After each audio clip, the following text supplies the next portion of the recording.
4 দিন আগে এখানে দুটো লাউয়ের পরাগায়ন করে দিয়েছিলাম, কিন্তু লাউ দুটো টিকলো না। খুবই কষ্ট লাগছে। আজকে সব ভোরবেলা এসে দেখি লাউ দুটো একদম শুকিয়ে লাল হয়ে আছে, ছিঁড়ে ফেলে দিলাম। আশার আলো হলো যে এখানে নতুন আরো দুটো লাউ আসছে। যাক, আল্লাহ ভরসা। নতুন বছরের শুরুতে নিশ্চয়ই আল্লাহ ভালো কিছু দিবে। আল্লাহর রহমতে লাউগুলো টিকে গেলেই হয়। এটা হচ্ছে নতুন আরেকটা বেডে পালং শাক এবং ডাঁটার শাক উঠেছে। এখনো মশারি দিয়ে ঢেকে রেখেছি, কারণ এখনো অনেক ছোট। খুলে দিলে এই পাখিদের খাবার হয়ে যাবে। মাশাআল্লাহ দুটো ধুন্দুল মোটামুটি বড় হচ্ছে। ভেবেছিলাম ধুন্দুল মনে হয় আর ধরবে না, না একটা দুটো করে ধরছে। মাশাআল্লাহ। এগুলো হচ্ছে আমার সিম গাছের সিম। মাশাআল্লাহ।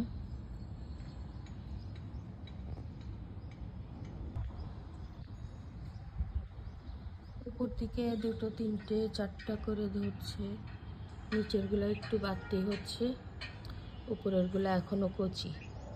হচ্ছে চায়না মূলা। অনেকগুলো মূলা উঠানোর পরে এই দুটোই আমি রেখে দিয়েছি, একটু মোটা তাজা করব। হচ্ছে আমার ডিম বেগুন গাছ। একবার তো প্রায় 5-6টা একসাথে নিয়েছিলাম, এখনো মাশাআল্লাহ নতুন করে অনেকগুলোই ধরছে।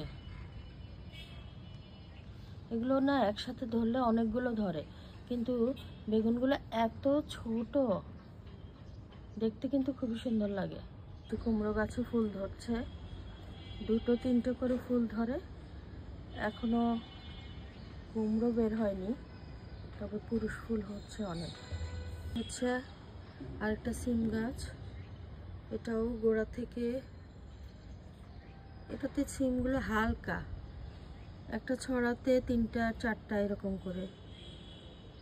মাত্র উঠা শুরু হয়েছে, ইনশাল্লাহ হবে।